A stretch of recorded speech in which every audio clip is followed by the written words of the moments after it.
नमस्कार, मैं हूं संजय शर्मा। आप देख रहे हैं 4 PM न्यूज़ नेटवर्क। संडे का दिन और राजीव नारायण शर्मा जी का इंतज़ार आपको बेसब्री से, मुझे पता है।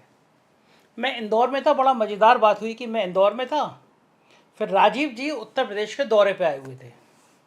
पहले बनारस गए, हनुमान जी का बहुत बड़ा मंदिर है बनारस में, आप सब जानते हैं, बहुत सिद्ध मंदिर है हनुमान जी का। और उसके बाद वो अयोध्या गए हनुमानगढ़ी के दर्शन करने के लिए। फिर ये बोले कि एक जो प्रोग्राम होता है क्यों ना आपके ऑफिस में आके कर लें। और मैं इंदौर में था, लेकिन राजीव जी से मेरी मुलाकात ही नहीं थी कभी। आप सोचो, हमको 1 साल हो गया प्रोग्राम करते करते, लेकिन हम लोगों ने एक दूसरे को देखा ही नहीं था। फिर मुझे लगा तो बड़ा गड़बड़ हो जाएगा अगर इस बार भी राजीव जी को बिना देखे हमने ऑनलाइन प्रोग्राम कर लिया। तो मैंने इंदौर में 1-2 दिन और रुकने का मेरा मन था, लेकिन मैंने छोड़ छाड़ के फ़्लाइट पकड़ी और सीधा आया अपने ऑफिस में।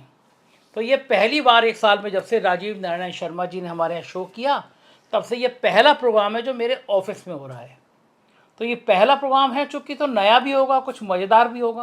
और मैं खुद राजीव जी को पहली बार देख रहा हूँ। मैंने जितना सुना तो उससे ज़्यादा स्मार्ट है राजीव जी। तो आज आप रूबरू मेरे ऑफिस में भी देखेंगे, तो बहुत अच्छा होगा प्रोग्राम। मेरी रिक्वेस्ट है, ये पूरा देखिएगा, चैनल को ज्वाइन और सब्सक्राइब जरूर करिएगा। पहले देखने से पहले ही कर लीजिएगा, बाद में हो सकता है आप राजीव जी की चकाचौंध में इतना खो जाएं आपको ध्यान ही नहीं आ रहा है कि चैनल को ज्वाइन और सब्सक्राइब भी करना है। तो बहुत बहुत शुक्रिया, स्वागत है राजीव जी आपका। आप नमस्कार हमारे ऑफिस में नमस्कार। आए, हमारा ऑफिस धन्य हुआ कि एक हनुमान जी नमस्कार। के इतने बड़े भक्त आज हमारे ऑफिस में हैं। बनारस में आपने बहुत दिन लगाए हनुमान जी के उसमें। मैं कौन सा आश्रम था जहाँ गए थे आप? संजय जी, मैं गया था संकट मोचन हनुमान जी के मंदिर में, जो कि बहुत हमारे भारत ही नहीं, विश्व के बहुत प्रतिष्ठित एंड सिद्ध स्थानों में से हनुमान जी का एक है। और ये तुलसीदास जी ने इसकी स्थापना करी। मतलब जो ये विग्रह है, मतलब ये मूर्ति किसी ने बनाई नहीं है हनुमान जी की। ये हनुमान जी ने तुलसीदास जी को दर्शन दिए थे इस फॉर्म में। तो वो मंदिर तुलसीदास जी का, मतलब तुलसीदास भी 17वीं शताब्दी में हुए हैं, तो कितने 17th सेंचुरी का ये मंदिर है। अच्छा। तो हाँ, तो ये मैं दर्शकों को आपके बताना चाहता हूँ कि मैं इस मंदिर के दर्शन करने क्यों आया। जब लोकसभा की एक भविष्यवाणी, जिसमें आपने देखा गोदी मीडिया और एग्जिट पोल वालों ने कितना बढ़ा चढ़ा के, और हमारे मोदी जी और उनकी एंटायर भाजपा जो 400 प्लस का नारा दे रही थी, एक अजीब सा डिप्रेशन का एक माहौल देश में हो चुका था। और उसमें हनुमान जी ने हमारी, हम सब लोगों की रक्षा की। जो परिणाम आया, जो मैंने बातें कही थी, वो सत्य जब सिद्ध हुई, तो मेरी एक नैतिक जिम्मेदारी थी कि मैं हनुमान जी को थैंक्स बोलने जाऊं। तो ये हनुमान जी की थैंक्स गिविंग विजिट थी हनुमान जी के लिए। तो 2 तीर्थ मैंने दिल्ली में चलने से पहले प्लान कर लिए थे कि उत्तर भारत के ही नहीं, देश के 2 तीर्थों के मुझे हनुमान जी को दर्शन करने हैं। एक संकट मोचन हनुमान जी का मंदिर और दूसरा ये हनुमानगढ़ी। एक्चुअली हनुमानगढ़ी बेसिकली, आपको दर्शकों को आपको पता होगा कि दर्शक ये जानते हैं कि राम जी जो है साकेत धाम जब जा रहे थे, तो हनुमान जी को ही रोक करके गए थे। बाकी तो राम जी ने शरीर त्याग दिया था। तो हनुमान जी को उन्होंने रोका था कि भाई आप अयोध्या के राजा हो और आपको ही अयोध्या चलानी है। तो इसीलिए गढ़ी मतलब गढ़, गढ़ कहते हैं किला। तो इसलिए हनुमान जी वहां पर प्रतिष्ठित बहुत बड़ा सिद्ध स्थान है। मच बेटर देन रामलला की जन्मभूमि के स्थान से। कारण यह है कि राम जी तो शरीर ही त्याग दिया था, उनको आप बाल रूप में पूज रहे, लेकिन हनुमान जी तो जीवित हैं। तो कौन सा हुआ, आप जो आदमी संसार छोड़ के चला गया उसको बड़ा कहोगे कि जो जीवित है उसको बड़ा कहोगे? तो वो जीवित स्थान है हनुमान जी को माना जाता है कि वो जीवित हैं, अभी भी जीवित अच्छे। हाँ, हमारे अष्ट चिरंजीवी हैं, तो उसमें 8 चिरंजीवी ये भी हैं। कितना अयोध्या के नाम पे याद आया, कितना खराब खराब बोल देते हैं। आपने जब मंदिर की वो स्थापना हो रही थी, तो आपने कहा कि ये बड़ा अशुभ काल में अधूरे मंदिर का निर्माण हो रहा है। जब तक पताका नहीं फैल जाए मंदिर पे, तब तक मंदिर बनना नहीं चाहिए। बहुत अशुभ हो रहा है, जो पुजारी है उनका बुरा होगा, पूजा करने वालों का बुरा होगा। और आज इतने योग पुजारी थे, लक्ष्मी जी नाम था उनका, और आज उनका निधन हो गया। मैं शौक, मुझे आपकी खबर याद आई कि आपने कहा था जो पुजारी होंगे, जो पूजा कर रहे होंगे, उनका हित होगा। आज मुझे किसी ने बताया कि जिन्होंने पूजा कराई थी उनकी डेथ हो गई।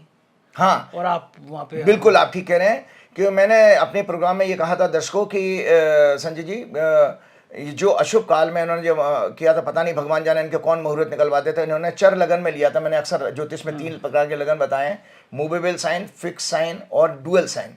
तो मूवेबल साइन होते हैं हमारे 1, 4, 7, 10, मतलब मेष राशि, कर्क राशि, तुला राशि और मकर राशि, ये मूवेबल साइन है। और स्थिर लगन होता है 2, 5, 8, 11। वृषभ राशि, सिंह राशि, कुंभ राशि और वृश्चिक राशि। और डुअल साइन होते 3, 6, 9, 12, मिथुन, कन्या, धनु और मीन। तो इन्होंने जो पूजा कराई थी, जाने किस पंडित जी से मिलवाए, उन पंडित जी से भी मुझे मिलने का मौका मिल गया वाराणसी में। अच्छा, जिन्होंने मुहूर्त निकाला था। गणेश्वर शास्त्री जी करके हैं, गणेश्वर शास्त्री द्रविड़ समथिंग लिखते हैं वो। तो उनका पिताजी बहुत विद्वान थे, लेकिन उनके बारे में भी मैं बहुत सारी जानकारी है दर्शकों को बताना चाहूँगा कि वो मुहूर्त जो निकाला गया था वो उन्होंने चर लगन में निकाला था। कैसे निकाल दिया? वो तो बहुत जानकार होंगे भाई। देखिए, मुझे शास्त्री जी ने, मैं दर्शकों आपको बताऊं, पूरे दुनिया के लोग मेरे को सुने कि शास्त्री जी की पीड़ा यदि शास्त्री जी राम जी की प्रतिष्ठा वाले प्रोग्राम के बाद फूट फूट करके रोए हैं, उनका बहुत अपमान हुआ है वहां पर, जिन्होंने ये मुहूर्त निकाला था। ये मुहूर्त निकाला है। और ये सब पक्की जानकारी बताऊं, बेचारे वो मीडिया में आके नहीं कह सकते, उनकी मजबूरी है। और उनके ऊपर जितने भी मुहूर्त निकाले गए थे, उनके शास्त्री जी की बिना मर्जी के प्रधानमंत्री कार्यालय से थोपे गए थे। दर्शकों, एक बहुत बड़ी चौंकाने क्या वाली बात कर रहे हैं आप? हाँ, मतलब मुहूर्त उन्होंने नहीं निकाला था? उनसे लिखवाया गया है कि हमको इतने बजे मुहूर्त पर इतनी तारीख को ये प्रोग्राम करना है, पीएम की ये जिम्मेदारी है। मतलब आप आचार्य को डायरेक्ट कर रहे हो, डिक्टेट कर रहे हो टर्म्स। तेरी तो इसलिए वो उसका आचार्य की भावना क्या रहेगी? वो बेचारा तो प्रेशर में आके। मतलब एक सेकंड, बहुत बड़ा आप खुलासा कर रहे हैं। मतलब उनका कहना है कि प्रधानमंत्री कार्यालय ने कहा कि इस तारीख का मुहूर्त लिख कर दे दीजिए, हमें करना है, बस वो बेचारों ने कर दिया। और उसी व्यक्ति से इन्होंने शपथ ग्रहण समारोह भी अब जो मोदी जी ने 9 जून को ली है, हाँ। वो भी उनको ऐसे कि मोदी जी को अपने शान शौकत लाइटें वाइटों में करना, फंक्शन पार्टी की तरह से करने की आदत है। उन्होंने तीनों मुहूर्त सूर्यास्त के बाद लिए हैं। तो ये उनसे जो है, दरअसल वो कहते हैं कि हमारा, जब मैंने उनसे पूछा, तर्क किया, क्योंकि मैं दर्शकों में बनारस होकर के आऊँ, 2 दिन का स्टे था मेरा, तो ये तर्क होता है कि भाई आपने ये कैसे निकाल दिया? शास्त्र तो उसके फंडामेंटल सिद्धांत तो ये हैं कि भाई स्थिर लगन में प्राण प्रतिष्ठा होनी चाहिए। भाई स्थिर लगन का मतलब है भगवान राम आए और हमारे साथ रहें। स्थिर का मतलब स्टेबिलिटी, तो स्टेबिलिटी तो हो ही नहीं सकती। तो वो कहने लगे मैं क्या करूं? अच्छा, लेकिन एक मैं बात क्या आज करूं? मुझे तो ऊपर से जो आदेश आता वो करना पड़ता मुझे आज मोदी जी की पहली बार एक बात बहुत अच्छी लगी। आप पेशे से इंजीनियर थे, इंजीनियरिंग छोड़ के आप पूजा पाठ करने में आ गए, मुहूर्त निकालने लगे। अब मोदी जी दुनिया में कितनी धार्मिक बातें करें, लेकिन वो कुछ मानते नहीं है। उन्होंने कहा कि भैया मुझे लाइटों में रात में शपथ लेनी है, तो कोई लगन हो, पंडित का निकाल के दे दो, यही वाला मंदिर बनाना तो दे दो। तो यानी एक आदमी वैज्ञानिक पद्धति पे आ गया, उसने सब छोड़ दिया कि ये कोई बात नहीं होती। और आप वैज्ञानिक थे, इंजीनियर थे, और आप अपनी जन्मपत्री पे आ गए। तो ये क्या मामला है? देखो, ये मामला है कि आपको, देखिए, हम दर्शकों को ये पता जानना चाहिए कि हमारे जितने भी ऋषि मुनि थे, ऋषि शब्द आता है अध्यापक के लिए, ये बहुत अच्छे टीचर भी थे और साइंटिस्ट भी उस जमाने के यही हुआ करते थे। उनका चिंतन बहुत पावरफुल था। जितनी भी रिसर्चेज हैं, मॉडर्न साइंस के लोग भी हैं, डीप चिंतन की अवस्था में जितने भी इन्वेंशन हुए, आविष्कार हुए हैं, वो चिंतन की अवस्था में होते हैं। तो ये आइंस्टाइन ने भी मरने से पहले कहा था कि काश मैं भारतवर्ष में पैदा हुआ होता तो मैं यहाँ की आध्यात्म को जान पाता। तो हमारे ऋषि सारे आध्यात्मिक ऊर्जा से भरे हुए होते थे। मैं इसमें सौभाग्यशाली समझता हूँ, क्योंकि मैंने एबीपी न्यूज़ चैनल पर 26 दिसंबर 2019 को एक 4.5 घंटे का लाइव प्रोग्राम किया था। उसमें मेरे साथ 3 वैज्ञानिक थे और मेरे अलावा एक ज्योतिषी था। उसमें जो वैज्ञानिक जो है ज्योतिष को और हिंदू शास्त्रों को मतलब रगड़ने का कोशिश करते हैं, उनको डाउन दिखाने की कोशिश करते हैं। अब सारे टीवी चैनल होते, उस समय गोदी मीडिया मुझे बुलाता था। 2019 के बाद उन्होंने बुलाना बंद कर दिया, क्योंकि कोई हिम्मत नहीं है किसी में कि वो मेरा। आप मोदी जी की इतनी तारीफें करते हैं तो कौन बुलाएगा? हम ही कलेजा है जो बुला लेते हैं आप। जी बिल्कुल ठीक है। लेकिन एक बात तो आप सही कह रहे हैं, जब नासा में कोई अग्नि वाला चलाया जाए, कोई और प्रक्षेपात छोड़ा जाए, तो वैज्ञानिक का भी टाइम होता है, 1:33 वो भी क्या वो मुहूर्त होता है? अरे बिल्कुल, आपका ये जो हमारा इसरो है, जो स्पेस हमारा, नासा तो अमेरिका का हो गया, हमारा अपना इसरो भी अब 2:44 पर हमारा रॉकेट लॉन्च होगा। 44 मिनट कहाँ से आ गए भाई? इसका मतलब आपने किसी से कैलकुलेशन कराई है? ये क्या होती है भाई? यही मुहूर्त निकालना। वो इसरो के वैज्ञानिक भी मुहूर्त निकालते हैं? अरे भाई देखिए, साउथ में सबसे ज्यादा मान्यता है। पहले कभी हमारे जो मारवाड़ीज थे, बिना ज्योतिषियों के कभी उन्होंने कारोबार नहीं करते। उनके थिंक टैंक में हाईएस्ट पोजीशन पे एस्ट्रोलॉजर होता था। इसीलिए उन्होंने पीढ़ी दर पीढ़ी जो है बिजनेस को चलाया और आज की डेट में भी सक्सेसफुल है। क्योंकि अल्टीमेटली उनको कोई काल की गति, कोई साइकिल बताने वाला था जिससे उनको व्यापार उनके चलते रहते कि लाला जी अभी चीनी का कारोबार चलेगा, 2 साल बाद तेल का चलेगा, 5 साल बाद कपड़े का शुरू कर दीजिए। तो एक साइकिल बताने वाला आदमी था। और अभी मॉडर्न जो बिजनेसमैन है, हम अहंकार के कारण अपनी जरा सी मॉडर्न डिग्री मिल गई, इंजीनियर बन गए, IIM से MBA हो गए और बिजनेस व्यापार शुरू कर दिया, सोचते हैं कि हम एक ही प्रोडक्ट में जिंदगी कट जाएगी। तो हम क्या देखते हैं, अपनी जीवन में राइज देख, अपने जीवन में धड़ाम से नीचे भी गिर गए। तो ये इसलिए वो पहले जोशी बचा लेते थे। तो इसी तरह इसरो में भी अब दक्षिण भारत में हम देखते क्या है, आज के मॉडर्न टाइम में ज्योतिष को जितनी मान्यता दक्षिण साउथ में है उतना नहीं है।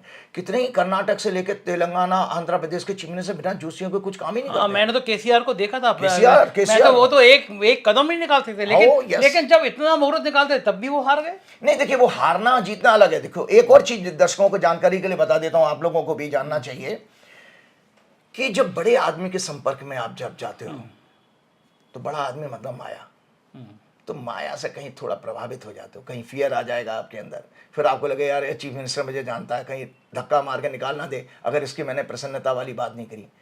सच्चा आचार, दर्शक सुन ले दुनिया के लोग, सच्चा आचार किसी के पराधीन होकर के काम नहीं कर सकता, कभी नहीं करेगा, वो छोड़ के चले जाएगा। राजाओं के दरबार में हुआ करते थे वही पहले, हाँ वो चले जाएंगे अपने, अब आप उनके मत से अगर सहमति नहीं रखते हैं तो वो छोड़ के चले जाएंगे, ठीक है राजन, अपमान नहीं करेंगे राजा का, राजा तो राजा ही है, लेकिन अपमान छोड़ देंगे वो। अच्छा, अपमान से मुझे याद आया, बताइए आप संकट मोचक मंदिर में कब थे, कब बनारस में कब गए थे आप? बड़ा इंटरेस्टिंग आपने क्वेश्चन पूछा। 19 जून को मैं बनारस में था। मुझे अपमान से इसलिए याद आया कि आपने मुझसे एक बार कहा था प्रधानमंत्री की और बीजेपी की जन्मपत्ति देख के कि इनके नेताओं का अपमान का योग है, और आप जिस दिन थे उसके एक दिन आगे पीछे प्रधानमंत्री जी का काफिला निकल रहा था, किसी ने कुछ फेंक दिया था उस घटना। ओ यस। अच्छा, मैं एक चीज़ और बता दूं, ये जो घटना हुई इसका मोदी मीडिया नहीं दिखाता, लेकिन इतिहास से मुझे याद आया कि एक बार इंदिरा गांधी पे पत्थर फेंका था, उनकी नाक पे लगा था। अटल बिहारी वाजपेयी की एक बार छात्रों ने जब रंगा बिल्ला कांड हुआ था तो पथराव कर दिया था। राजीव गांधी पे बट फेंक के मारी गई थी, और अब ये चौथे प्रधानमंत्री हैं जिनके ऊपर कुछ चीज़ फेंकी गई। तो ये बनारस में आप थे, तो क्या ये अपमान का योग कहाँ से आ गया? क्योंकि बड़ी बदनामी हुई दुनिया में, बनारस में भी, वो भी मोदी जी अपना बनारस कहते थे कि माँ गंगा ने बुलाया है। एक तो पहली बार ऐसा हुआ कि चुनाव में पिछड़ते हुए नजर आए थे, फिर वो मार्जिन 3 लाख कम हो गया और अब इस तरह सामान उन पर फेंका जाने लगा।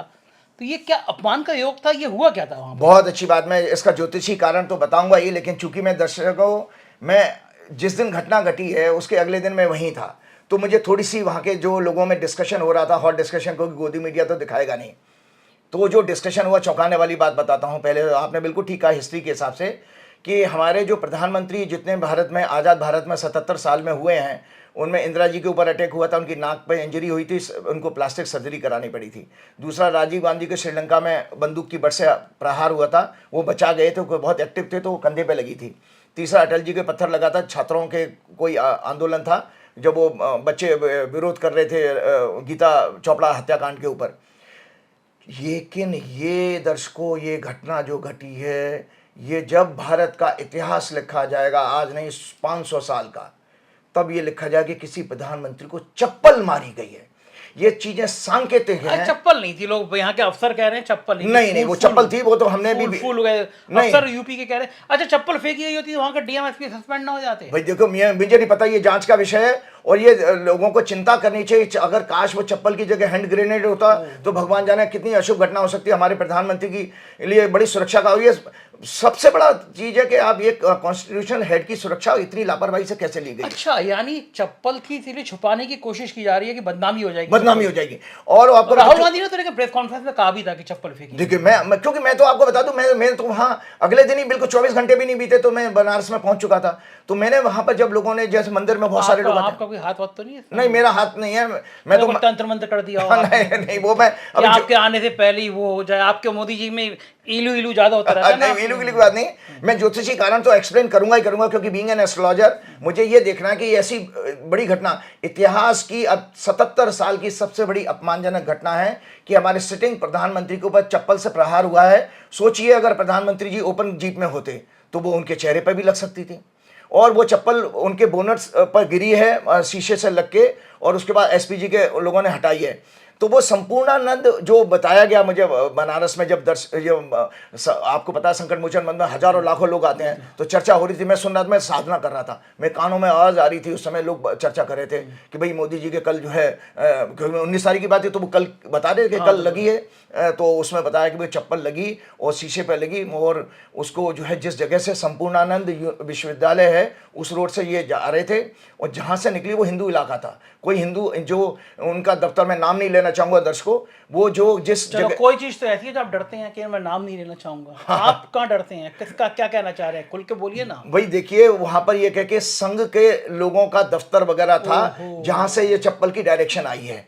या तो भैया प्रशासन ने इस वजह से, क्योंकि ये खुल करके संघ और भाजपा का विरोध सामने आ जाएगा, लड़ाई इस लेवल तक, इतने नीचे लेवल तक जा चुकी है कि भाई आप प्रधानमंत्री अपने नेता को, जो वहां का सांसद भी है, उसको चप्पल से मारोगे क्या। तो ये बड़ी घटना थी, इसीलिए उसको दबा दिया गया। और आप उम्मीद करिए दर्शकों, अगर ये राहुल गांधी, अरविंद केजरीवाल या किसी के साथ हो, आपके महीनों तक ये न्यूज़ और अलग अलग एंगल से चप्पल दिखाई जाती कि इधर से आइए, राइट हैंड एंगल से ये कैमरा आ रहा है, ये आ रहा है, वो पूरा उसका छिचा लेतन करते, पूरी बदनामी कर देते। लेकिन यहाँ तो गोदी मीडिया ने तो अब मैं पहली बात सबसे पहले बताता हूँ कि इस हॉरोस्कोप को मैं दिखाता हूँ दर्शकों। ये हॉरोस्कोप है जो मोदी जी ने शपथ ली। इस शपथ जो ली थी, लगन मतलब होता हमारा व्यक्तित्व, उसमें 6, 8, 12 का कनेक्शन है। पिछले प्रोग्राम में भी कहा, उससे पिछले प्रोग्राम में भी मैंने कहा था 6, 8, 12 हमारे ज्योतिष के अनुसार संजय जी अपमान के घर कहे गए हैं कि भाई ये जो अपमान होता है किसी का, इवन मतलब हिंसक भी हो सकती है, कोई घटना तो होगी कि हमारे ज्योतिष में 12 घर हैं कुंडली के, 12 में से 3 घर संकट हैं। जो भी जीवन में नाना प्रकार के संकट वो 6वें भाव से, 8वें भाव से और 12वें भाव से देखे जाते हैं। 6वां भाव होता है ओपन झगड़े का, ओपन फाइट होती है, वो 6 हाउस से देखी जाती है। और 8वां घर होता है पीठ में छुरा भौंकने का, मतलब छद्म युद्ध जिसको कहते हैं, पीठ से छुरा भौंकना। और 12वां घर होता है अपमान का, जैसे किसी को चप्पल मार दो, किसी को थूक दो, और किसी को जेल में डलवा दो, उसको ह्यूमिलेट कर दो, जैसे अरविंद केजरीवाल को इन्होंने आपकी सरकार ने कर रखा है कि एक चीफ मिनिस्टर को उठाकर जेल में डाल दिया, हेमंत सोरेन को किया, ये अपमान की श्रेणी में आता है। तो इस कुंडली में चूंकि जो मैंने अभी दर्शकों, जो 9 जून को मोदी जी ने 7:23 पर सायंकाल अशुभ काल में जो शपथ ली थी, उसकी कुंडली मैंने आपको दिखाई है। अशुभ काल क्यों कहा आपने?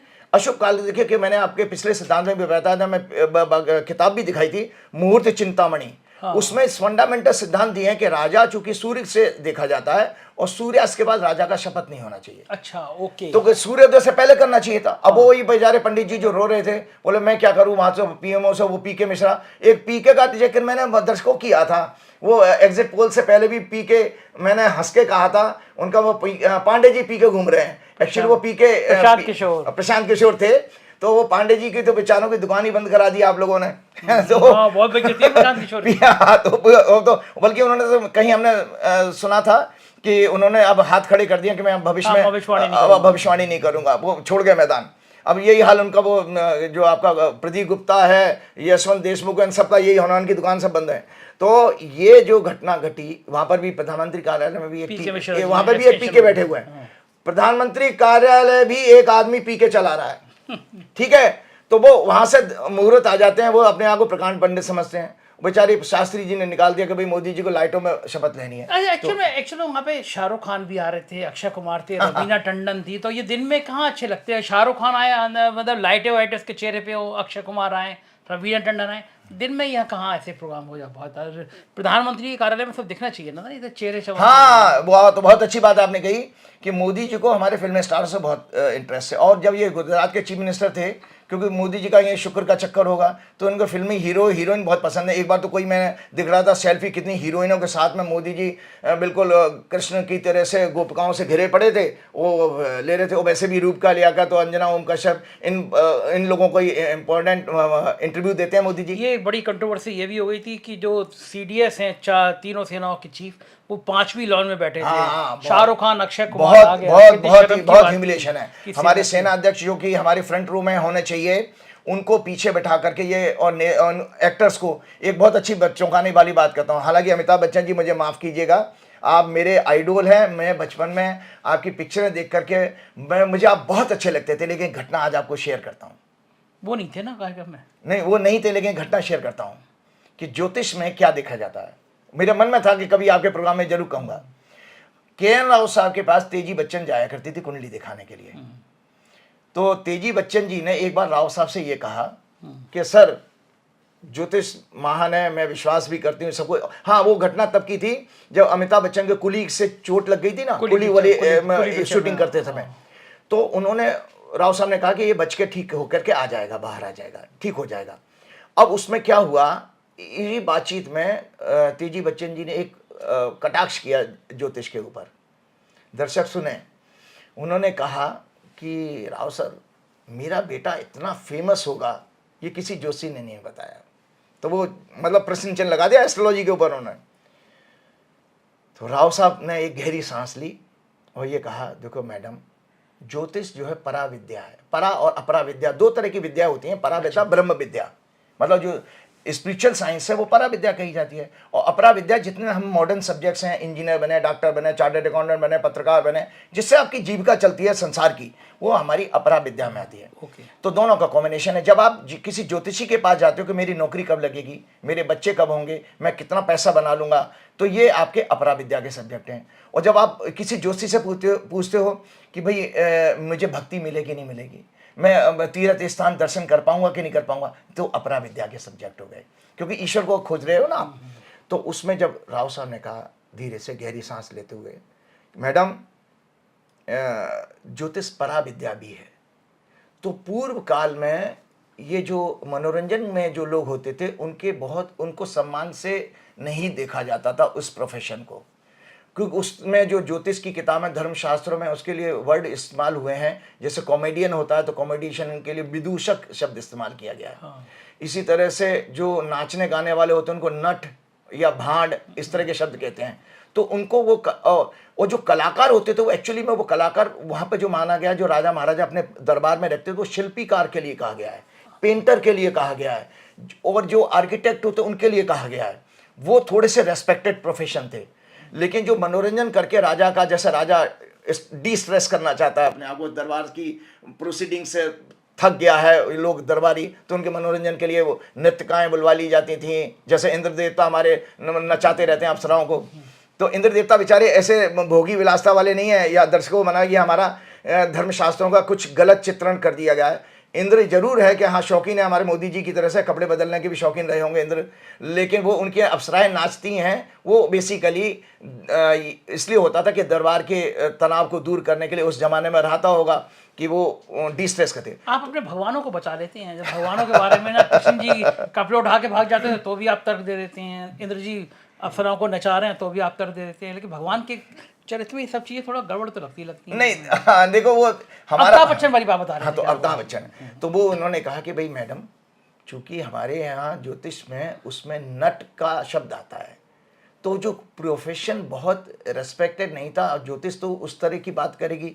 जब ज्योतिष की किताबें लिखी गई हमारे, तो उन्होंने इसीलिए शायद आपके बेटे को महान प्रोफेशन वाला नहीं बताया था, ये रीज़न रहा होगा। तो वैसे तो वो बहुत फेमस हैं, तो वो बात सच है उनकी, राव साहब की बात से मैं सहमत हूँ एग्जैक्टली। अब ये कलयुग है तो कलयुग में वो प्रोफेशन आपके अच्छे माने जाएंगे। अगर आप डॉन हैं तो बहुत अच्छे माने जाएंगे। आप हमारे मोदी जी, अमित शाह जी की तरह से सरकारें गिरा दो, एमएलए खरीद करके और तोड़ दो, किसी की पार्टी तोड़ दो, उसका सिंबल छीन लो, तो आज की डेट में क्या होगा, वो वाह वाह वाह वाह मोदी जी हमारे बहुत महान है, मोदी जी बहुत स्ट्रांग है, तो हम उसको जश्न मनाते हैं। अंधभक्त भी कहेंगे जो मोदी जी के अब जो है आगे कोई नहीं टिक सकता। तो हम हर जो अनैतिक कार्य हैं उसको हम सुप्रीमेसी देते हैं। कलयुग है ना, घोर युग है। तो ये काम था। एक दर्शकों को जानकारी बता देता हूं, अपार्ट फ्रॉम मैंने ओथ के वजह से एक संगठा चक्र दिखाया था, मैंने दर्शकों पिछले प्रोग्राम में भी आप लोगों को ये शेयर किया था।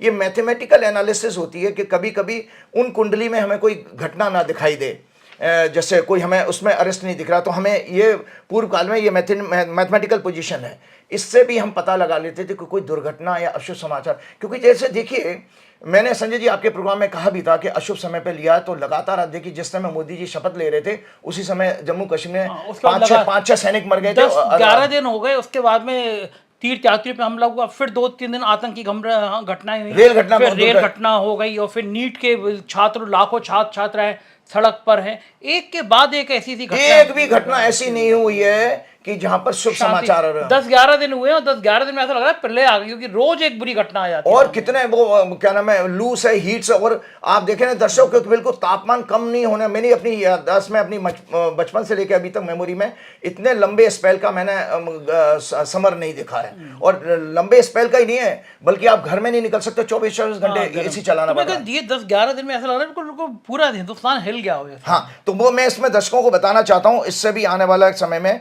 तो इसमें ये देखिए दर्शक कि मंगल जो है राहु से पीड़ित हो रहा है इस चक्र के अनुसार।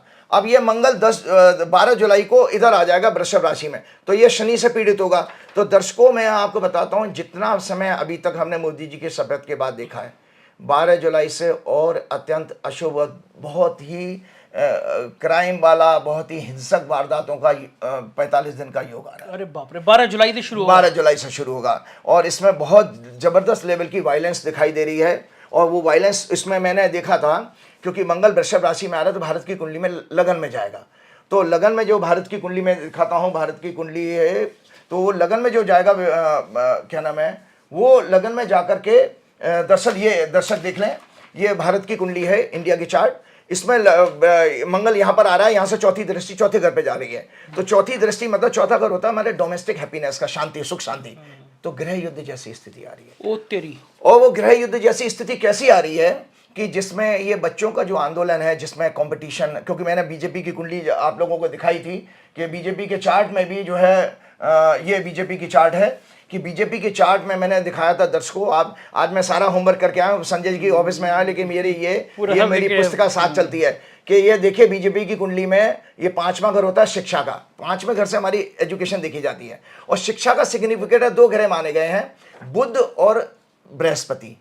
तो बृहस्पति इसमें पीड़ित है और दर्शक देख लें इसमें बुध भी पीड़ित है। तो बुध और बृहस्पति पीड़ित होने के कारण इनकी कुंडली में आता है कि बीजेपी के जितने भी ये काल में 2014 से जो आए हैं, इसमें भाजपा के लोग लिप्त होने चाहिए ज्योतिष के अनुसार। मेरा कोई द्वेष नहीं है, द्वेष के कारण नहीं कह रहा हूं। किस चीज में लिप्त होने चाहिए? ये जो पेपर लीक कांड में, अच्छा। और एजुकेशन में, व्यापार करने में, अनैतिक कार्य करने में, और हाँ, और पैसा भ्रष्टाचार, उसका पैसा लेकर के एडमिशन दिलवाने, जितने भी नाना प्रकार के एजुकेशन सेक्टर से अनैतिक कार्य हो सकते हैं, वो भाजपा की कुंडली में योग है। इसीलिए आप देख रहे हैं कि किसी को कोई पकड़ा नहीं गया, क्योंकि सबके लिंक सब सत्ता से हो, तो पुलिस वाले कैसे उनके ऊपर हाथ डाल देंगे।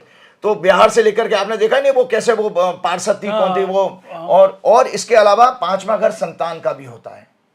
और एक चूंकि 5वें घर में तुला राशि आती है, इसीलिए बीजेपी की कुंडली ये दिखाती है, जो मैंने आपको दिखाई है, उसमें सेक्स रिलेटेड, मतलब कन्या लेडीज के साथ औरतों के बलात्कार, उनका अपमान, जैसे महिला पहलवानों के साथ हुआ, और सेंगर जी का आपने कांड देखा ही, और जितने भी जो, और अपने रमन्ना वाला जो, मतलब आप देख रहे हैं कि बीजेपी से लिंक क्यों है लोगों का, क्योंकि कुंडली में वो योग है कि ये इनके हॉरोस्कोप में इस तरह के काम है कि महिलाओं के साथ भी अनैतिक संबंध, अनैतिक जो उनके अपराध हैं वो जरूर बढ़ेंगे इनकी कुंडली में। और इतना ही नहीं, तो ये, और इनका मैं एक और चीज बता दूं, तो चूंकि बृहस्पति धर्म का प्रतीक है, जो हमारा सनातन धर्म है बृहस्पति से देखा जाता है, तो शास्त्र का सिद्धांत है कि अगर सनातन धर्म का कारक पीड़ित हो तो उसमें भी छलावा है। मतलब मुखौटा कुछ होगा, मुखौटा तो राम जी का तिलक लगा है, लेकिन अंदर जो है मुंह में राम, बगल में छुलीबारी बात चलेगी। वही आपके चंपतराय जैसे जमीन भी बेच लेंगे। आप देख रहे हैं दर्शक के अयोध्या में, मैं संजय जी एक और चीज बता, दूसरा तीर्थ मैंने अयोध्या का देखा।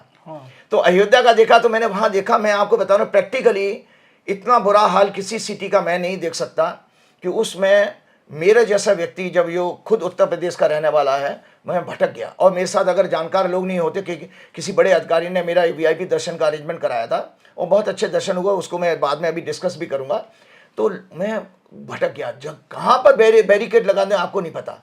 बेचारे दूर दराज से, दक्षिण भारत से, इधर से, बंगाल से लोग आ रहे हैं, वो भटक रहे हैं सड़कों पे। तो बवाल भी हो गया, एक राजू दास की वहाँ झगड़ा भी हो गया, एक राजू दास का और डीएम का झगड़ा हो गया। हाँ, वो तो मैं आपको अयोध्या से भी अशुभ संकेत आ रहा है, अयोध्या हार गए, महंत का झगड़ा। हाँ, तो वही तो मैं बता रहा कि जो मैंने दर्शकों आपको बताया था कि इन्होंने अशुभ समय पर जो शपथ ली, तो मैंने अपने प्रोग्राम में, मुझे खूब याद है, मैं राउरकेला से आया था, राउरकेला में रहकर कि वो प्रोग्राम अटेंड किया था। मैंने सारी टेक्निकल चीज समझाई थी, तो उसमें मैंने कहा था कि जो जो इस पूजा में शामिल हैं उन सबको काल दंड देगा। मेरे दर्शक पूरा प्रोग्राम निकाल के निकाल लें। तो आज जब आप बता रहे हैं कि वो जो पूजा कराने वाले वो लक्ष्मी नारायण दीक्षित हैं, क्या उनकी डेथ हो गई, उनका महाराष्ट्र से कोई कनेक्शन था, उसको खूब अच्छा सा प्रचार बीजेपी ने इसलिए किया, अखबार में निकाल के उनका महाराष्ट्र की बैकग्राउंड इसलिए निकाल रहे थे क्योंकि महाराष्ट्र में उनको लोकसभा की और महाराष्ट्र का कनेक्शन दिखा रहे थे। तो सब फ्रॉड है। लेकिन आने वाले टाइम में एक और चीज़ है कि भाई दर्शकों, ये हमने जब मुझे वहाँ पता लगा कि ये जो चप्पल वाली घटना क्यों घटी, तो उसमें मेरे को दर्शकों में बताता हूँ, बनारस में मोदी जी के खिलाफ बहुत बड़ा रोष है और उन्होंने मुझसे आग्रह किया था, जो मुझे दर्शक मिले संकट मोचन हनुमान मंदिर के, आचार्य जी हम आपको बहुत देखते हैं और हमें बहुत अच्छा लगता है कि आप धर्म संस्कृति की बात भी करते हैं, ज्योतिष की भी बात करते हैं, और आपको देख करके हमको लगता है कि भाई सच्चा सनातन धर्म का कोई अगर टॉर्च बियरर होना चाहिए तो आप जैसा होना चाहिए। तो उन्होंने कहा कि आप हमारी पीड़ा जरूर 4 PM पे डिस्कस कीजिएगा। तो वो पीड़ा उनकी ये थी, वो बता रहे थे कि जो मंदिर जब काशी कॉरिडोर बनवाया गया उसमें लगभग 125-150 करीब मंदिर जो तोड़े गए थे, उसमें प्रतिष्ठित मंदिर थे जो प्राचीन काल के थे। तो दर्शकों को जानकारी के लिए बता दें तो कि शिव हमारे जो है बेसिकली अल्टीमेट हैं हमारे हिंदू सनातन शास्त्र में, क्योंकि वो महाकाल हैं। तो ऐसा होता था हमारे जब तीर्थ पहले हमारे ऋषि मुनि राजा महाराजा बनाते थे, जो 33 करोड़ देवता, वो करोड़ शब्द नहीं है, कोटि दे रहा है, करोड़ का अर्थ है कोटि मतलब प्रकार के। सो हमारे यहाँ होता था कि भैरव हैं और भी कोई देवी देवता हैं, इंद्र हैं और गणेश जी हैं। इन लोगों को पहले मुख्य जो है तीर्थ का देवता होता था, उससे पहले इनके मंदिर बनते थे। जब वो गली कूचे में वो समय में गली होती होंगी, तो वो कह रहे थे कि हमारे भोलेनाथ तक पहुंचने के लिए इनके सबके आशीर्वाद की जरूरत होती थी। अच्छा, तो वो मंदिर बोले कि तोड़े गए हैं। और दर्शकों की जानकारी के बता दो, चूंकि बनारस के लोगों की पीड़ा आप लोगों के साथ बांट रहा हूं, और बहुत दुर्भाग्य, मैं बहुत दुखी था और मैंने भगवान से ये प्रार्थना की, भगवान इनको दंड जरूर देना, ये क्योंकि इन्होंने अभी तक प्रायश्चित नहीं किया है। तो उसमें बता रहे हैं संजय जी, चौंकाने वाली बात बताता हूं। क्या? कि जब मंदिरों को तोड़ने का जो कॉन्ट्रैक्ट दिया गया तो गुजरात की कंपनी थी। ओ तेरी।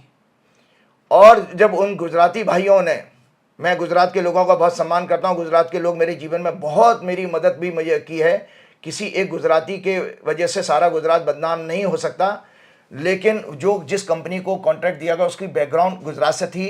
उसने जब उत्तर प्रदेश के, अब देखिए कोई हिंदू तो मंदिर तोड़ेगा नहीं, थोड़े बहुत मंदिर नहीं थे, बहुत बड़े 150 मंदिर थे, करीब 144 समथिंग बता रहे थे।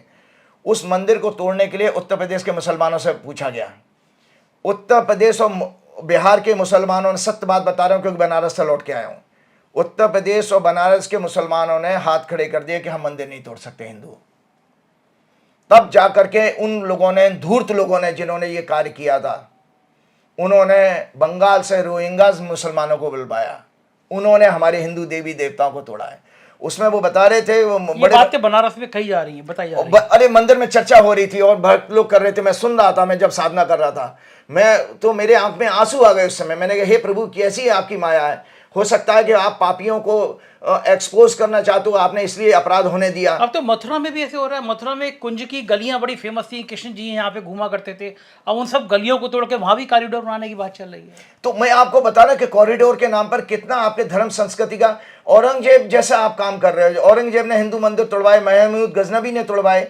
आपके अपने, जब आपके आज़ाद भारत है उसमें आपके हिंदू लोग ही आपके साथ ये दुराचार अत्याचार कर रहे हैं। ये शर्मनाक है, भगवान इनको जरूर दंड देगा। और ये निश्चित रूप के मान के चलिए, हनुमान जी हमारे चेतन देवता हैं, उनकी जब गदा पड़ेगी तो सिवा मौत के अलावा और कुछ नहीं मिलने वाला है। तो वो बता रहे रोहिंग्याज मुसलमानों ने वो मंदिर तोड़े हैं, और बोले तोड़े ही नहीं है, उन मूर्तियों को जो सैकड़ों हजारों साल पुरानी थी, गणेश जी की 3 गणेश जी के नाम लिए थे, जैसे एक 3 के दर्शन में करके आया हूँ, अर्क देवता हैं और कोई ऐसे चंद्र गणेश, अर्क गणेश ऐसे नाम लिए। अर्क कहते हैं सूर्य को, सूर्य का नाम है। तो इसी तरह से वो उनके देवी देवताओं के गणेश जी के सिंबलाइज करके मूर्तियां थी, तो वो तोड़ी गई हैं और तोड़ करके उसका चूरा बना करके उस पर लोग पैरों से उन्होंने कूदा है, खांदा है। मतलब इतनी दुर्भाग्य। और इसीलिए मैं आपको बताता हूँ कि मैंने रात को 11:30 पौने 12 बजे काशी विश्वनाथ के दर्शन भी किए थे, भैरव जी के भी दर्शन रात को ही करके आया था, क्योंकि मैं रहा तो संकट मोचन हनुमान मंदिर में। हनुमान जी की ऐसी कृपा भक्तों मेरे पास रही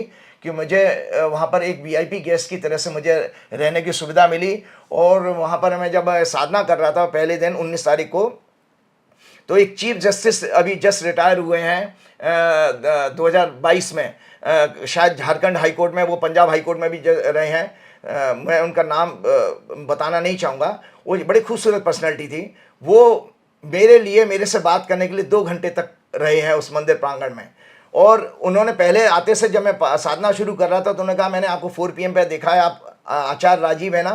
मैंने कहा जी। बोले मैं आपका प्रोग्राम सुनता हूँ। तो मैंने उनसे कहा, मैंने सर मैं साधना ख़त्म कर लूँ फिर मैं आपसे बात करूँगा। तो मैंने लगभग मुझे 2.5 घंटे लगे और ऐसी अनुभूति हुई संजय जी, मैं शब्द में नहीं कह सकता। जब मेरे बराबर में डमरू बज रहे थे, हम तो वही भोलेनाथ की नगरी है, बड़े बड़े डमरू से जब आरती हो रही थी, संध्या आरती, मैंने शाम के ये प्रसंग का सुना रहा हूँ, इतने तेज डीफनिंग साउंड, मेरे कान फट जाएंगे, लेकिन मैं ऐसा लग रहा था मेरे हृदय में ऐसी वाइब्रेशन हो रही कि मैं साक्षात ब्रह्मलोक चला गया हूँ। ऐसी अनुभूति, इतना आनंद मुझे आया कि जैसे मुझे 100 करोड़ सैकड़ों करोड़ रुपए का सुख मिल सकता किसी आदमी को, मुझे उसमें भक्ति रस आया। मैंने, अरे प्रभु, मेरा क्या सा जन्म, पिछले जन्म का कौन सा पुण्य जागृत हुआ जो मुझे इस फॉर्म में आपके दर्शन हुए हैं। तो मैंने जम के प्रार्थना की।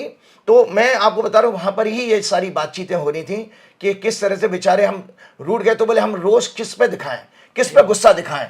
तो इसीलिए उन्होंने कहा कि जिसने भी चप्पल मारी है मोदी जी के, वो बेसिकली इसलिए नहीं मारी है, वो इसलिए मारी है कि तुमने हमारे हिंदू मंदिरों को तोड़ा है। और उसी का ये बोले कि ये प्रतिक्रिया है। और आप ये सोचिए कि हमारे, और जो मोदी जी की सीटें, वो सॉरी वोटिंग कम हुई है, मतलब उनकी जो डिफीट जो हुई है, सॉरी गलत बोल गया मैं, उनकी जो विक्ट्री हुई है वो बहुत कम मार्जिन से हुई है। उसमें भी वो लोग दबी जवान से ये कर रहे थे। प्रशासन ने पूरी एक टांग पे खड़े होकर रात भर मेहनत की है, साइकिलों पे जाने क्या क्या पहुंचाया गया है भगवान जाने, वो सब जांच के विषय हैं कि मोदी जी को जबरदस्ती जिताया गया है। वरना मोदी जी काशी कॉरिडोर के पास वाले बूथ में हार गए थे, सिटी में मोदी जी हारे हैं। और आप बता रहे थे पिछले प्रोग्राम में कि 4-5 राउंड में तो वो पीछे हारे थे। तो उन्होंने ये कहा कि ये सब 2019 के बाद पहला मौका था मोदी जी से बदला लेने का। तो इसलिए 2 घटना घटी कि मोदी जी व्यक्तिगत रूप से हारे और पूरे उत्तर प्रदेश में उनका इतना खराब परफॉर्मेंस रहा। और मोदी जी की राजनीतिक यात्रा का सबसे खराब परफॉर्मेंस है 2001 से शुरू हुई, 23 वर्ष की उनकी पॉलिटिकल जर्नी है कि जहां पर हंग रिजल्ट उनको पहली बार मिले हैं। उनके सिटिंग 96 MP हारे, उनके 25 मंत्री हारे, प्लस आज मोदी जी जिस भाजपा को दिखा रहे हैं वो भगोड़ों की भाजपा है। बड़ी बड़ी निगाह लगी हुई है कि अब ये जो सत्र होगा कि इसमें स्पीकर भी चुना जाना है और हंगामा होगा, क्योंकि पहली बार इतना ताकत से विपक्ष आएगा। तो इसका आपने निकाला है कुछ कि क्या? जी बिल्कुल बिल्कुल दर्शकों, ऐसा है कि आप लोगों को, हम लोगों को पता होना चाहिए कि हमारी पार्लियामेंट की प्रोसीडिंग 11 बजे शुरू होती है। तो हमने क्या किया कि 24 जून को 11 बजे की एक कुंडली बना ली। ये सिंह लगन की कुंडली बनती है। इसमें सिंह लगन की कुंडली में, अच्छा, ये हाँ, ये सिंह लगन की कुंडली है, दर्शक देख लें। तो सिंह लगन की कुंडली 11 बजे बनती है, जिसमें सिंह, जुपिटर बृहस्पति आपके 10वें घर में आते हैं, शनि 7वें घर में है, चंद्रमा आपके 6वें घर में है, 8वें घर में राहु और क्या नाम है, दूसरे घर में केतु हो गया, 11वें भाव में शुक्र, सूर्य और बुध हैं, और 9वें घर में मार्स है। अच्छा, हाँ ठीक है। इसमें ये उत्तराषाढ़ा नक्षत्र में शुरू होता है और इसमें राहु और मंगल की क्लोज डिग्री है। तो इसका मायने क्या है कि इस सत्र में चूंकि हम लगन से सत्ता पक्ष देखते हैं और 7वें घर से विपक्ष देखते हैं, चूंकि शनि अपनी राशि में है, तो इसका मतलब है इस सदन को जो 24 तारीख से शुरू हो रहा है, इसके अंदर विपक्ष जो है रूल करेगा इस सदन को। प्रोसीडिंग की भविष्यवाणी है कि विपक्ष डोमिनेट करेगा और सत्ता पक्ष डिफेंसिव होगी, पीछे हटेगी। एक चीज और इसमें मैंने देखी, क्योंकि मंगल कुछ दिनों के बाद, 2-3 हफ्ते के बाद बदल रहा है, इसमें शनि से मंगल पीड़ित हो रहा है, 9वां घर। तो 9वां घर होता है बेसिकली हमारे जज का। तो पार्लियामेंट के अंदर जज कौन होता है? स्पीकर। ठीक, इस पर शनि की दृष्टि जा रही है। और इसमें क्या है, शनि इस कुंडली का 6वें घर का लॉर्ड भी है, झगड़ा। तो मैं आज आपको संकेत दे देता हूं कि इसमें विपक्ष मजबूत होगा। स्पीकर पद के लिए झगड़ा, इलेक्शन का योग बन रहा है, यानी सहमति नहीं दिखाई दे रही है स्पीकर को लेकर इसमें। तो इसकी, इस सदन की ये भविष्यवाणी है कि जितने प्रयास कर ले भाजपा, कहीं ना कहीं स्पीकर के इलेक्शन के लिए कोई प्रॉब्लम आने वाली है, जो कि सहमति ना बने, और जिसमें अगर कंप्रोमाइज करना पड़ेगा तो सत्ता पक्ष कंप्रोमाइज करेगी। जैसे उनका अपना प्लानिंग है कि मेरा ये आदमी स्पीकर बन जाए, तो इस तरह की कोई रुकावट अड़चन इनकी आने वाली है इस सदन में। अच्छा। हाँ, मतलब इसमें जो न्यायाधीश बनेगा इस सदन का, क्योंकि स्पीकर चुन जाएगा तो पूरे 5 साल तक वही रहेगा, उसके लिए संकट है, उस पोजीशन के लिए, उस पद के लिए संकट है। अच्छा, स्पीकर हमेशा 5 साल तक, जब तक ही सरकार जब तक रहेगा, तो मतलब यह है कि वो सत्ता पक्ष के मन मुताबिक स्पीकर नहीं होगा कि उसको कौन बैंड बजाएगा, विपक्ष बजा रहा है, क्योंकि शनि उसको देख रहे हैं। अच्छा, ये आएगा। अच्छा, एक चीज़ और बताइए, अरविंद केजरीवाल का क्या चल रहा है? वो उनकी जमानत हुई, कैंसिल हुई, फिर लोअर कोर्ट से हुई, हाई कोर्ट ने रोक दी, उनका गृह क्या चल रहे हैं? देखो दर्शकों, ये अरविंद केजरीवाल की हॉरोस्कोप है। अरविंद केजरीवाल का 16 अगस्त 1968 को जन्म हुआ था। सुबह का 7:34 मैंने टाइम करेक्ट किया। सिवानी करके हरियाणा में जगह है। तो दर्शकों, आपको जानकारी होनी चाहिए, वो संजय जी कब उनकी 15 मई को बेल हुई थी। हाँ, तो वो दर्शकों, मैं आपने प्रोग्राम में कहा भी था कि ब्रह्मांड की कोई शक्ति नहीं रोक सकती उस बेल को। हाँ, और आप पार्टी के लोग तो झूम रहे थे मेरा नाम लेके, अरविंद जी ने भी आपको नाम लिया था। तो मैं बता देता हूं कि उस समय ये बात मैंने क्यों कही थी, क्योंकि बृहस्पति वृषभ राशि में 23 अप्रैल को एंटर कर चुके थे। तो हमारा एक ज्योतिष का फंडामेंटल सिद्धांत है, चौथा घर होता है घर के सुख का। इंसान जेल में तो घर जैसे सुख नहीं मिल सकते, जहाँ जितना मर्जी सादा खाना हो, लेकिन आप अपनी मर्जी की स्वतंत्रता भी नहीं होती। तो फ्रीडम और जो होती है अपनी अपने रहने की, वो चौथे घर से देखी जाती है। और 10वां घर होता है वर्किंग का। मान लीजिए आप चीफ मिनिस्टर हैं, लेकिन जेल में तो चीफ मिनिस्टर वाला काम तो नहीं कर पा रहे, आप दफ्तर नहीं जा पा रहे, आप फाइलें नहीं साइन कर पा रहे। तो 2 हाउस पीड़ित हो जाते हैं जब जेल कोई जाता है। उसका कर्म भी छूटेगा, जो उसका प्रोफेशन है। दूसरा जो है आपका जो है घर का सुख छूट जाएगा, वो तकिए, वो गद्दे, वो एसी, वो कुछ नहीं मिलेगा। तो अरविंद केजरीवाल की, मैं दर्शकों आज बताना चाहता हूं कि अरविंद केजरीवाल की बेल, इंटरिम बेल हुई 3 हफ्ते की। और वो क्यों नहीं एक्सटेंड हुई, उस टेक्निकलिटी को भी आज एक्सप्लेन करूंगा, क्योंकि बीच में कुछ लोगों ने कहा था कि राजीव जी, मैंने कहा था कि भी अरविंद केजरीवाल का सुख वापस आ रहा है और ये कंटिन्यू करेगी इनकी बेल। तो उसमें कहीं छोटी सी उनको चूक जो हुई थी उन लोगों को, वो उन लोगों ने कंसल्ट भी मुझे किया था, मैं नाम किसी का नहीं ले सकता। तो बृहस्पति जो आए थे वो वृषभ राशि में आ गए, यहाँ पर टॉरस में, टॉरस से आगे चौथे घर को देख रहे थे, लेकिन ये बृहस्पति अस्त थे। तो मैंने जैसे आपके प्रोग्राम में बताया, अस्त का मतलब होता है कंबस्ट होना। सूर्य के जब भी नजदीक कोई ग्रह जाता तो अपनी आभा सूर्य की गर्मी के कारण खो देता। आप जानते हैं कि सूर्य के नजदीक कोई जल जाएगा, भस्म हो जाएगा। तो बृहस्पति जब सूर्य की डिग्री के नजदीक थे, तो बृहस्पति की जो टैलेंट है वो डाउन हो गई। तो उसने क्या किया, 3 हफ्ते की बेल दिलाई। यही घटना अगर 3 जून के बाद होती तो रेगुलर बेल मिल जाती उनको। अब वो घटना घटी है, बृहस्पति उदय हुए हैं 3 जून को, और अरविंद केजरीवाल 15 मई को रिलीज हो गए। तो 1 जून को तो वो 3 जून से पहले ही वो चलेगा फिर वापस जेल में। काश 2 दिन बाद अगर उनको एक्सटेंडेशन होता तो फिर जाते ही नहीं। दूसरी बात इसमें कमी ये आई थी कि इनकी कुंडली में इनका लग्नेश जो सूर्य है, इस लगन का स्वामी 10वें घर से गोचर कर रहा था। तो मैंने ये कहा था कि सूर्य लग्नेश 10वें भाव में जा रहा, तो राजयोग दिख रहा है, तो बंदा फिर कष्ट में कैसे रह सकता है। लेकिन उसमें सूर्य ने दिला दी बेल, लेकिन उसमें भी एक कमी हो गई, क्योंकि इनकी कुंडली में सूर्य 12वें घर में, 12वां घर जेल का होता है। तो सूर्य ने भी आंशिक सफलता दिखा दी इसमें।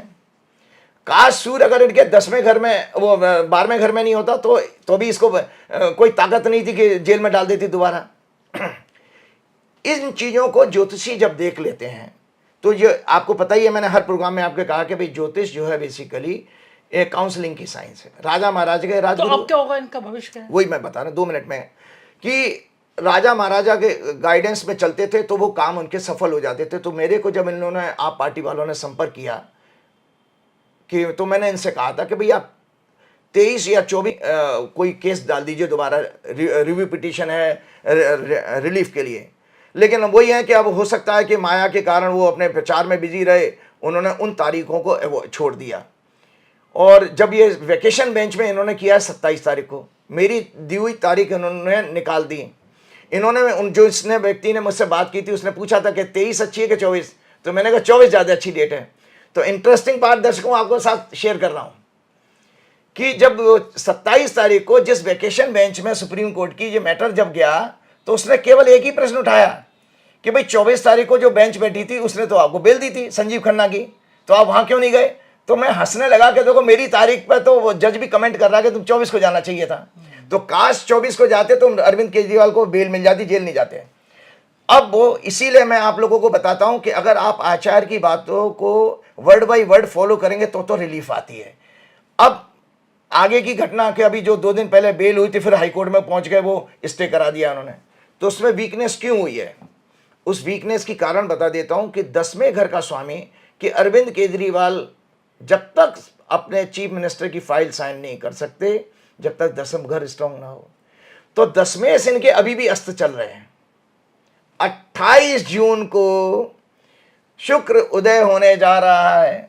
अरविंद केजरीवाल, मैंने इनके एक बड़े नेता को कह भी दिया था कि अरविंद केजरीवाल को कोई ताकत 10 जुलाई के आगे रख नहीं पाएगी जेल में। अच्छा, 10 जुलाई से पहले बाहर आ जाएंगे हम तो हमारे लिए तो यह है कि अरविंद केजरीवाल के लिए शुभ समाचार का योग 28 जून से ही बन रहा है। 28 जून से 10 जुलाई के बीच में। ओ यस, क्या बात है।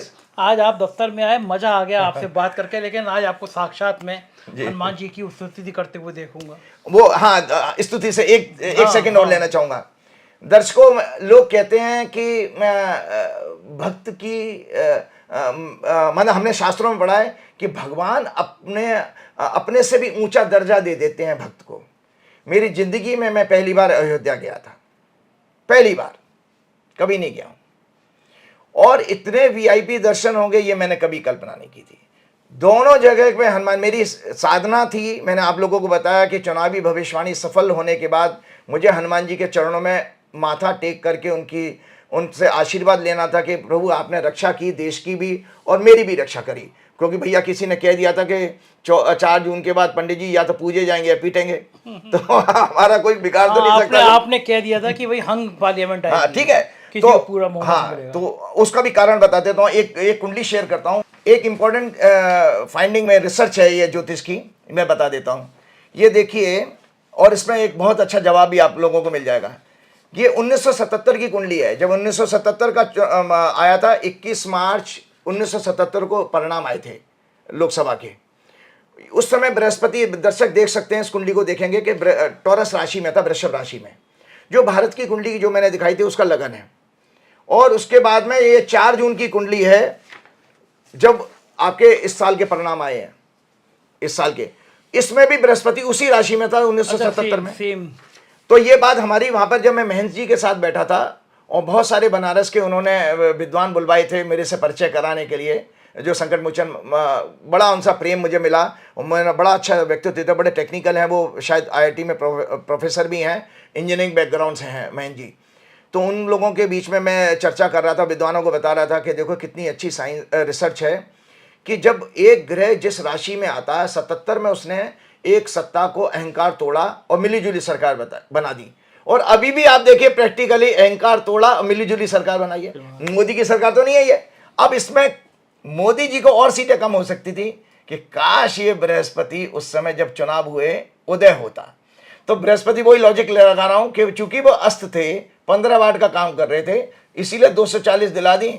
अगर बृहस्पति उदय होते, बृहस्पति विवेक का कारक है, जब, और लगन से गोचर करने का मतलब है देश की जनता का विवेक जागृत होना कि ये आदमी ढोंगी है, ये आदमी, इन्हें हमारे रोजगार छीन लिए हैं, इस आदमी ने हमें भिखारी बना दिया है, 5 किलो अनाज पर टिका दिया है, इस आदमी ने हमारी महिलाओं के साथ दुराचार बढ़ने दिया और अपने लोगों को दंड नहीं देता है।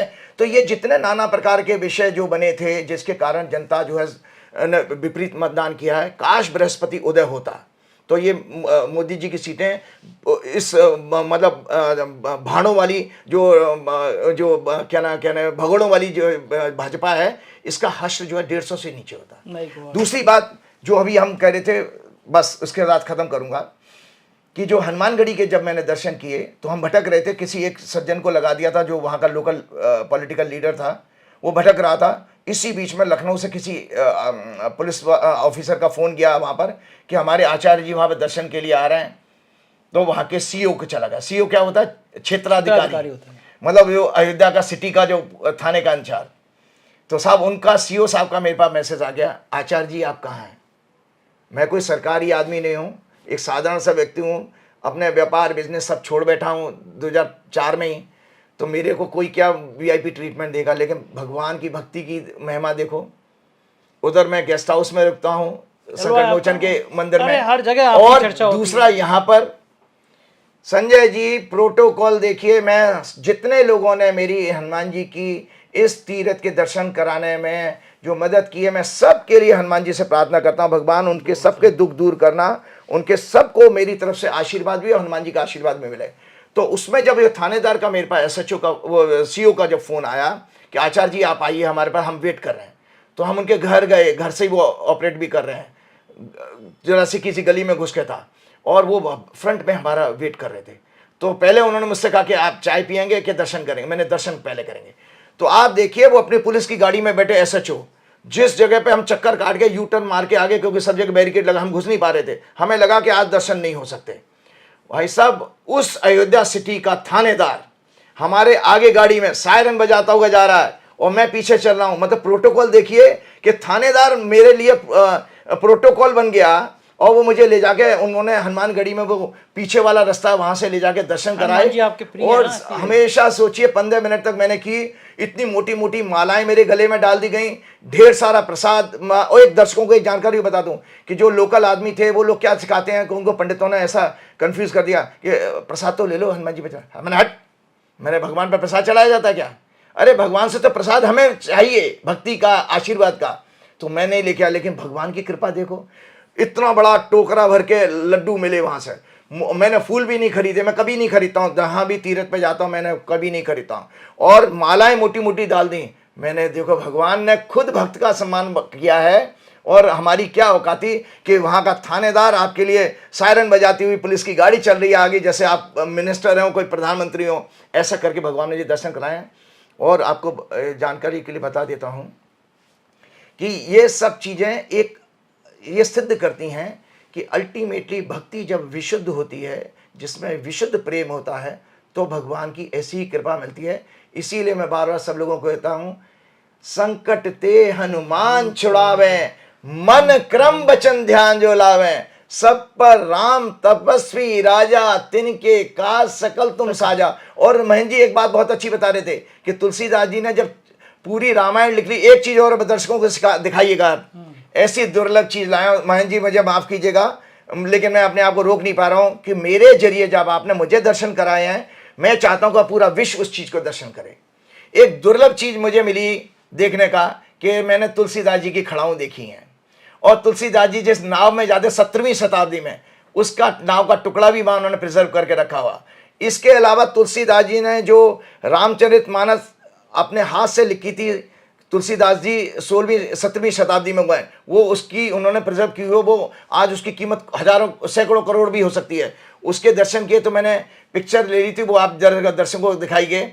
मुझे उन लोगों ने प्रेम था तो उन्होंने दिखा दिया, किसने किया मैं नाम नहीं बताऊंगा, लेकिन वो मैं दर्शकों को दिखाना चाहूँ कि ये तुलसीदास जी की हैंड रिटन जब रामचरितमानस उन्होंने लिखी थी, वो वाले दर्शन भी करेंगे। और तुलसीदास जी ने अपार्ट फ्रॉम संकट मोचन हनुमान जी का मंदिर बनाने के साथ साथ उन्होंने तुलसी घाट पर, जो 80 घाट से जुड़ा हुआ है, वहाँ पर चारों दिशाओं में हनुमान जी की मूर्ति स्थापना कराई थी। 4 दिशाओं में उन्होंने बनाए थे, पूरा पश्चिम उत्तर दक्षिणा।